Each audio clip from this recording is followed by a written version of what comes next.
So Christina Hendry, thank you so much for talking to the Scottish Sun. It's really very much appreciated. We'll start off. It's about a year, or getting up to a year, since you lost your uncle, Alex Salmond. How are you doing? I think it's to be expected. It's very, very difficult. It's been 10 months, and I think that time's flown by, really. I still go to message him at times, or go to pick up the phone and call him if there's something I want to tell him. So I think that's one of the hardest things, not being able to do that. And I think for anybody losing a family member, it's difficult. And I think it's in some ways been made even more difficult with the high publicity of things. And how's the broader family doing? Is it presumably everyone is still in the same boat and struggling? Yeah, I think as a family we're close, and I also think we're very resilient, and I think that was something Uncle Alec really instilled in us, and I think it's just about kind of learning how to live life without him there. I think we are very close, and we're very strong. So we're speaking to you a week after the first extracts of Nicola Sturgeon, former mentee of your uncle's and close political ally for a long time before their fallout. And her book has just come out, technically only yesterday. Have you had time to read it? Read the entire book? Yeah. No, I have no intention of reading the entire book. And we've seen a lot in the papers and on the media. She's gone on this glitzy promo tour over the last few days. What was your reaction to how she's gone about promoting this book in the last week? I think in terms of using my uncle's name, I find it very distasteful. I think that she is using his name for relevance, to promote her book, to earn money at the end of the day. And I think she's given no thought to the family. I think it's very much in contrast to my uncle and his book, The Dream Shall Never Die. His book was all about Scotland and Scotland's potential and Scotland's future, and how the cause of independence is not finished, and very much an inspiration to the generations. Whereas in contrast, her book is all about herself, and in promoting her book, she has continually used my uncle's name for headlines at the end of the day to sell out her book and make money. Do you think she's been doing that for a reason, or is it just something that is in her nature? I think many people will make their own judgments. I question if it's bitterness. If you look at all he achieved, his political legacy is in no doubt, unquestionable. And there's a question of jealousy and bitterness there, that she was not able to achieve the same, and that her political career does not have the same legacy as his.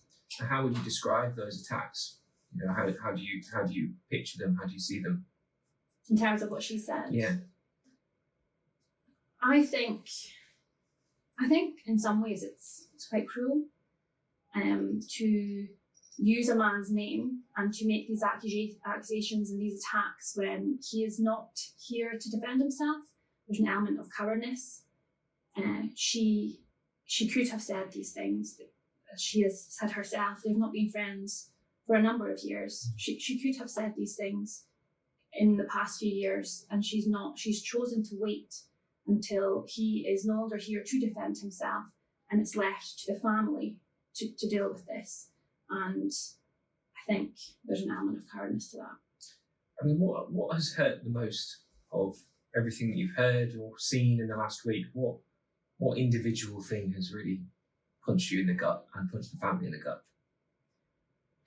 For me personally, I think some of the things where his work ethic is questioned and his ability, because I've heard from people in the time when Uncle Alec passed, and also in recent days, people who would not consider my uncle a friend, who did not have the same political views as him, but can say that his work ethic and his ability were never in question.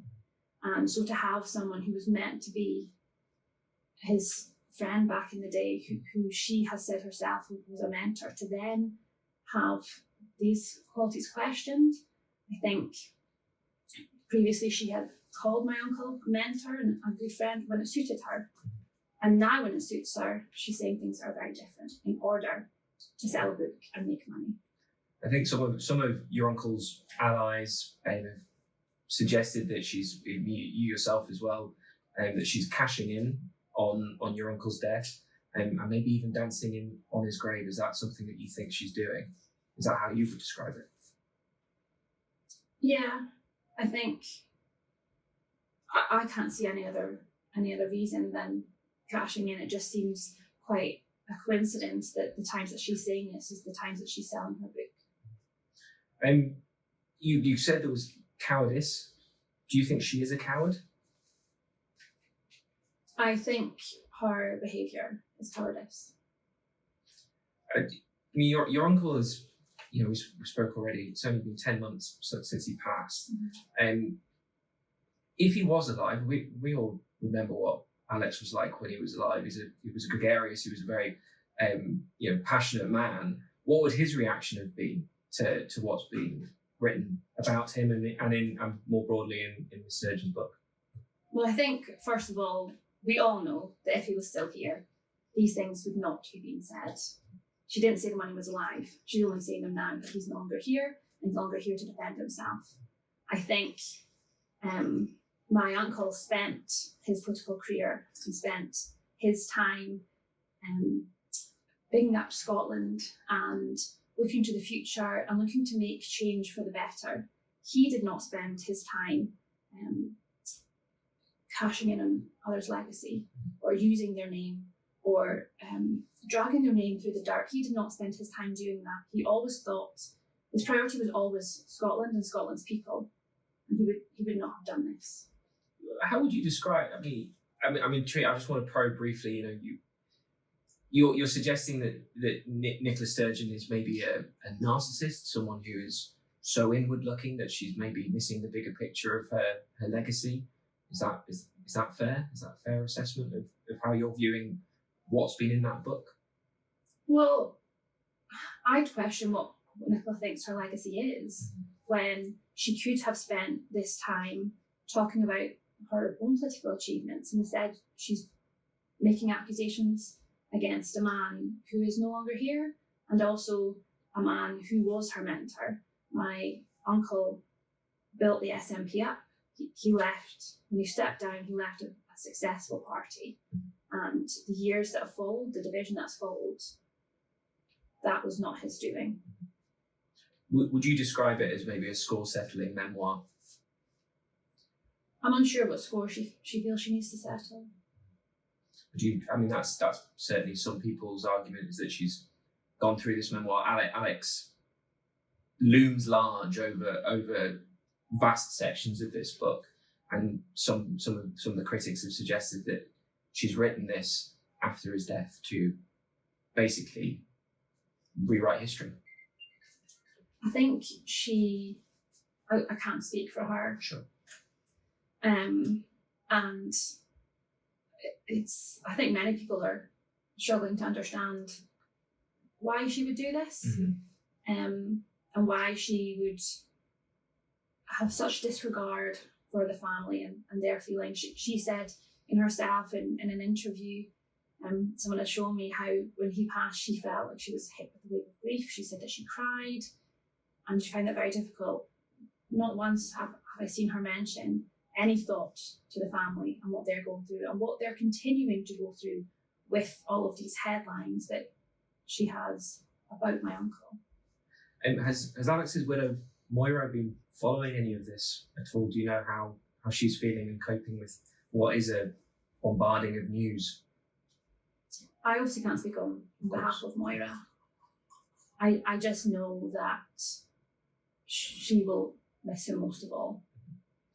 And has the family been shielding her from what's been in the papers and what Nicola's been saying in the last few weeks?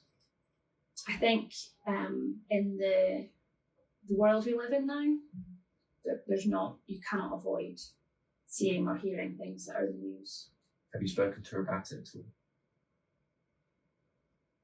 I don't want to say too much about Moira, just to respect her and her privacy, and she should not have to be going through this, and neither should any of the family. So we'll move on to so one of the main accusations is on same-sex marriage. Nicola Sturgeon writes, he was implacably opposed, referring to your uncle. Couldn't I see that pushing gay marriage would lose his support in the referendum? She continues, far from winning him over, my arguments were making him more obstinate. She spoke about a cabinet meeting where they discussed the bill, where she claims he dug his heels in. Does any of that ring true with your experience of your uncle? The idea that he was against gay marriage and that level of progress for homosexual couples. Earlier on in the book, she talks about Section 28, which banned the promotion of homosexuality in schools. You might remember that campaign in the early days of devolution, where the SNP wanted to have a compromise position, not fully repealing it, etc. Again, it's in that line of, you know, potentially making Alex seem like he is a homophobe and a bigot. That's presumably not your experience of your uncle. Not in the slightest. I think that's utterly preposterous. I think my uncle always treated everybody equally, and he didn't look to one characteristic of a person. He always saw the best in anybody, and he would look to someone for their skill, not for anything else. Did you feel a degree of disrespect towards him, you know, even before the fallout, a year later, in that kind of like 4-year period where he wasn't leader, but he was an MVP, and then he was an MP? Was it a sense of disrespect towards him? I felt a shift. I felt a shift in things. Now, obviously, he was no longer a leader. He was no longer the First Minister. So there wasn't an expectation for anything, really. But to me, he earned his respect. He took the SNP to the success that they saw. And I think, to me, the way he was treated was disrespectful. One of the most controversial accusations in the book is the idea that your uncle and Mr. Salmond didn't read the white paper, which obviously you and I know as the SNP's blueprint for independence. And just to read the extract from the book, Nicola Sturgeon writes, he really didn't engage in the drafting or the compilation of the white paper at all. He'd maybe read bits. I don't even know if he'd read bits of it. It just seemed to me like an abdication of responsibility. How does that allegation sit with you? I think in regards to the white paper, that's already been dismissed by Ken Caskell. And I think it's ludicrous to suggest that he would not have been familiar, would not have read extensively the white paper. He led a 2-hour press conference on the white paper, and to suggest that he'd not done his homework or not done the work, to me, it's ludicrous. As I said before, there are people who did not agree with his politics, who never once questioned his work ethic. I think she goes on to say that your uncle promised he would read it on the plane, and says, I knew his good intention would not survive contact with the first glass of in-flight champagne, which again is an attack on his work ethic, isn't it? It's something that you've already said is particularly hard to take. And I think she may be feeling she can say these things because she will feel they may go uncontested, because he's not here to come back and say what really happened. But I know my uncle. I know how hardworking he was. I know the work that he put in. You do not lead a successful government for those number of years like he did without the work ethic. I've heard from people who worked alongside him in government, ministers, etc. I've heard from civil servants, I've heard from the team around him, nobody questioned his work ethic. It appears only she is doing so. And why do you think she's doing that? I don't know. I don't know if it's for headlines. I don't know if it's to sell a book. I don't know if she's only saying these things now because he's not here to contest them. Would you describe it as it's almost a vendetta in parts of this book? I think it's very much in contrast to my uncle's book, which was all about Scotland's independence, all about inspiring the future, and her book is all about herself, and she's used this to make accusations about a man who has only been gone 10 months and whose family are still trying to work through the grieving process, and she's done this without any thought to his family. And I also think it's strange that the number of times in the book she comments on my Uncle Alec and what he did and what he thought. She seemed to know an awful lot about what he did and what he thought, but at the same time, by her own admission, she knew nothing about what her husband and chief exec of her own party was doing. To me, that is just not credible. Anybody would question that. Let's move on briefly to the collapse of the relationship between the two. I mean, this is probably where Miss Sturgeon gets most personal in her attacks against your uncle. She says categorically in the book that Mr. Salmond wasn't a victim of conspiracy in relation to the allegations of sexual misconduct. She wrote, he was never able to produce a shred of hard evidence that he was. She also criticises really quite strongly what she would term like his inherent defensiveness at attacks on his personal reputation. She writes, it was not in his DNA to admit fault, so instead he launched a bid simultaneously outrageous and to anyone who knew him utterly in character to turn himself into a victim. How does that make you feel as his niece, as a family member, to hear such a personal attack?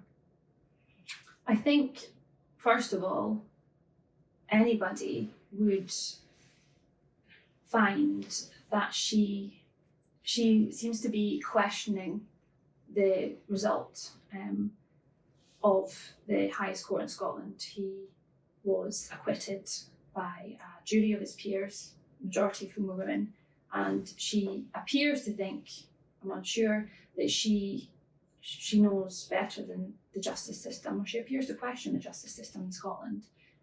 I think as a family, or speaking from myself, anybody has the right to defend themselves against accusations. Obviously he was acquitted, so he completely was in his right to defend himself.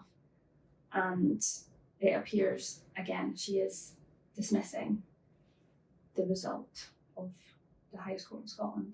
She says that it was utterly in character for your uncle to turn himself into a victim. Is that fair? My uncle, as I know it, can't speak on his behalf, but he never saw himself in life as a victim.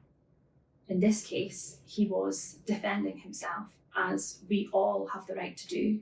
I'm sure anybody in Scotland who found themselves accused of things that they knew were not true would expect that they had the right to defend themselves. And he did, and he was acquitted in the highest court in Scotland. I think it appears she is not able to accept that. Nicola Sturgeon continues in this section. She writes that Alex Salmond turned friends and colleagues into mortal enemies. She writes, eventually though I had to face the fact that he was determined to destroy me, which is, again, it's quite evocative language. What's your reaction to that sort of, that's a significant bit of allegation against your uncle's kind of intentions in the last years of his life? Mm-hmm. Knowing my uncle, his intent, he would not have spent any sort of time looking to destroy someone. All of the time he spent was on Scotland and Scotland's future. And you can even see that in the days before he died, he was speaking at an international conference about Scotland and Scotland's future. And that was his priority. That's what he put all of his work into. And the contrast is there. His book, The Dream Shall Never Die, all about Scotland and Scotland's future and the potential for independence, and the cause was not finished, an inspiration to many.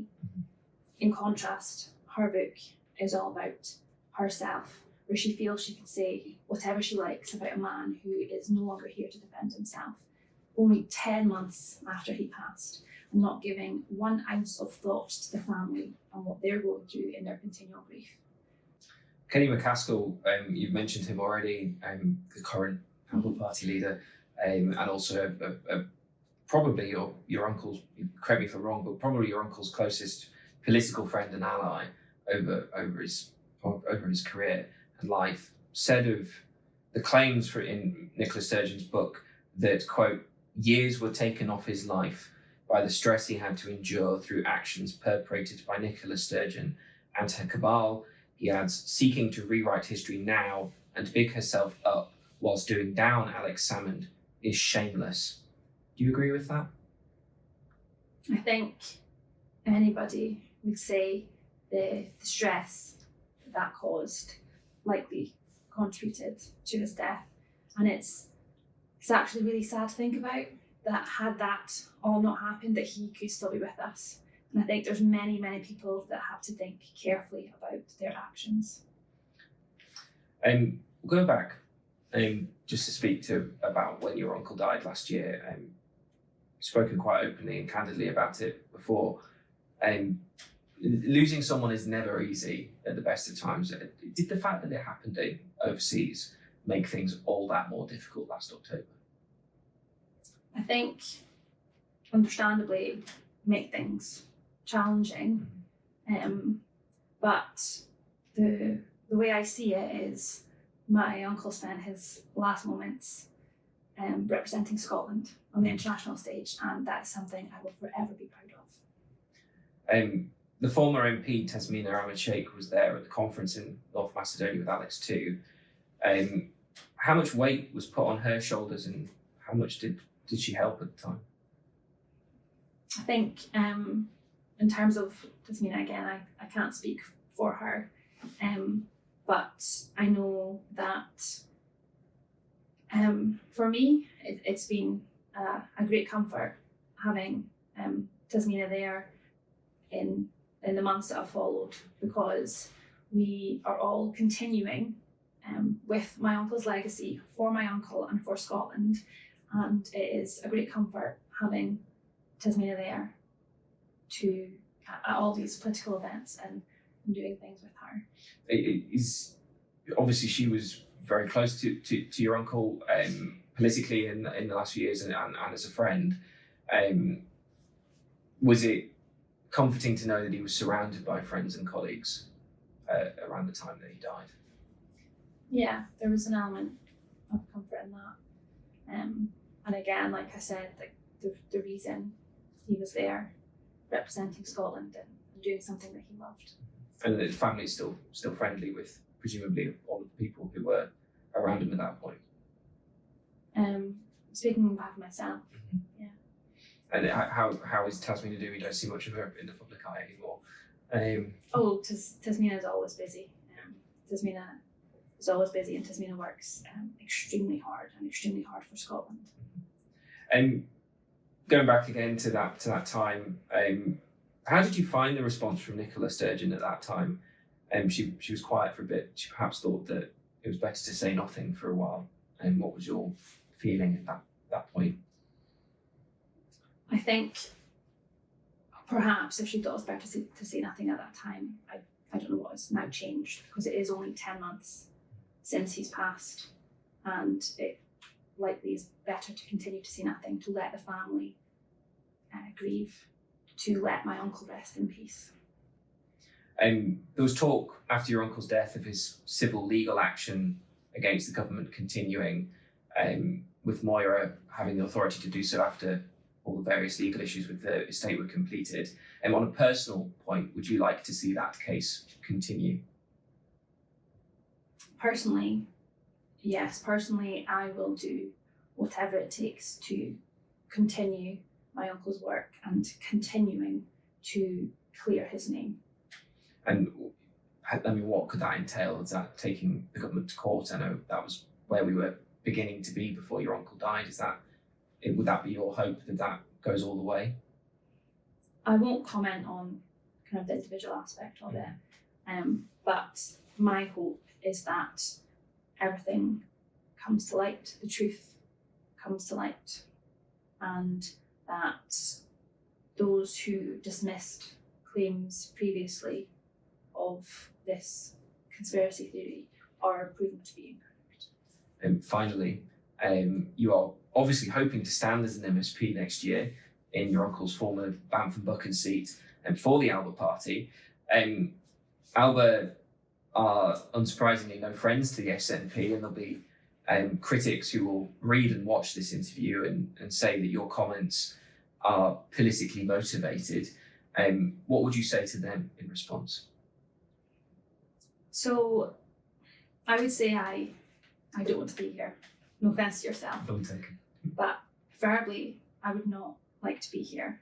I would like the family to have the opportunity to continue to grieve in peace. I think the fact that I feel compelled to be here to defend my uncle's name is quite something. And everybody has the right to defend themselves. I'm sure everybody would agree themselves. If an accusation was made against them, they would like the opportunity to defend themselves. And my uncle does not have that now. He's no longer with us. So I want to make sure that there's still opportunity and that I can defend his name. This is not politically motivated. This is about justice. And it's about respect, I think. And I think the lack of respect Nicola's shown up until this point, I think she should reflect on that. And I think the family should be allowed time to grieve in peace.